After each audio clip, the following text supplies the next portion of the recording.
welcome back to the Doctrine, Dogma, and Davide podcast. My name is Davide, and today I want to talk a little bit about Lent, because Ash Wednesday is coming up, and I wanted to do an episode just sort of talking about the history, the tradition of Lent, and why it's important.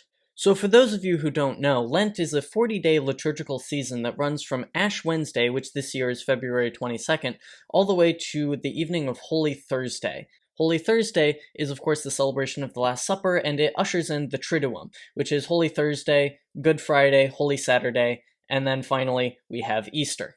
And we derive the 40 days of Lent from the 40 days that Jesus spent fasting in the desert and being tempted by Satan right before he began his public ministry.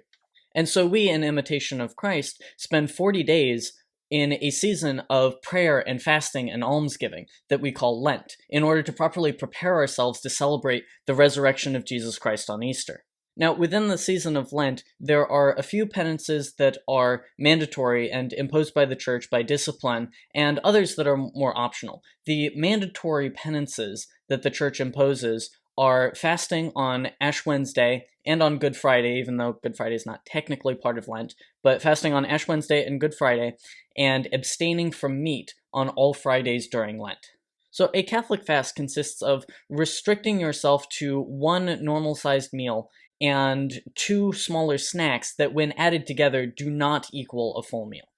And this fasting on Ash Wednesday and Good Friday is required for all Catholics between the ages of 18 and 59. But there are exceptions to the fasting requirements for people with certain physical or mental conditions. For instance, pregnant women are not required to observe the fast, as well as people with diabetes. They have to have certain snacks throughout the day in order to regulate their blood sugar, and so they're not required to strictly keep the fast either. Even people with, say, eating disorders can also be dispensed from having to fast on Ash Wednesday and Good Friday. You can also be dispensed from the fast if you are sick and so need food in order to recover from your illness. Additionally, another very common practice that's not actually required, but is traditionally done by Catholics, is to sort of give up something that you enjoy during Lent. Give up TV or YouTube or, your favorite podcast maybe. But the idea is to give up something that you enjoy, something that is pleasurable to you, so that you can then turn your attention and turn your focus onto God. It's sort of like when Jesus said that it is easier for a camel to pass through the eye of the needle than for a rich man to enter heaven. He was speaking, I believe, of the side door to the temple that was called the Eye of the Needle, that a camel can only fit through if all of its baggage, all of its luggage and things have been taken off it. And so what Jesus is saying there is that in order to get into heaven, we cannot be attached to the things of the world. We have to unload all of our baggage. And so what the season of Lent helps us to do is sort of detach ourselves from the things of this world and remember that ultimately this world is not what matters. What matters is heaven. What matters is growing in our faith and growing in our virtue so that we can make it to heaven.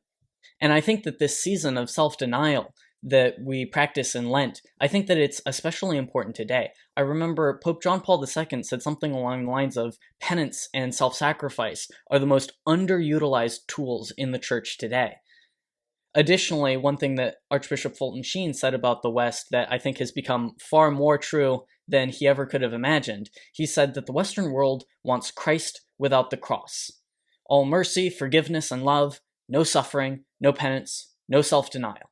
But in actuality, Jesus said, if you want to follow me, come pick up your cross and follow me. And so we are called to deny ourselves and practice that penance as followers of Jesus Christ. So what should you do for Lent? Well, obviously, it's very good to increase in prayer, to read the scriptures more. Obviously, you need to observe the penances that are imposed by the disciplines of the Church. But the traditional practice of giving up something for Lent, I think, is oftentimes very beneficial. It's not mandatory, but it is a wonderful traditional practice. One method that I actually used since I was in middle school to sort of determine what I should give up for Lent is I would just start brainstorming things that I could give up, things that I could go without. And once I come across something in my head where I go, oh no, that would be too hard, I think, okay, that's the penance that I need. Because if I can come up with something that I don't truly need, but I feel like I couldn't actually go without, then that's something that will keep me out of heaven. That is something that is binding me to the earth when I need to have my eyes focused on heaven. And so this year for Lent, I would encourage all of you to pick a penance that hurts a little bit. Pick a penance that's not convenient. Pick a penance that will actually make things hard for you, that will actually make your life a little bit unpleasant for this season, and then offer up that suffering to God to remind yourself that there is no point in building up treasures on earth that eventually pass away. Instead, build up treasures in heaven, where you can enjoy those treasures for all eternity with the Lord. And so with that, I hope that you guys all have a very strong and spiritually fruitful Lent. If you liked the video, I hope it was spiritually fruitful for you. If it was, be sure to like, comment, do whatever it is that people of the internet do, and I will see you all next week. God bless you.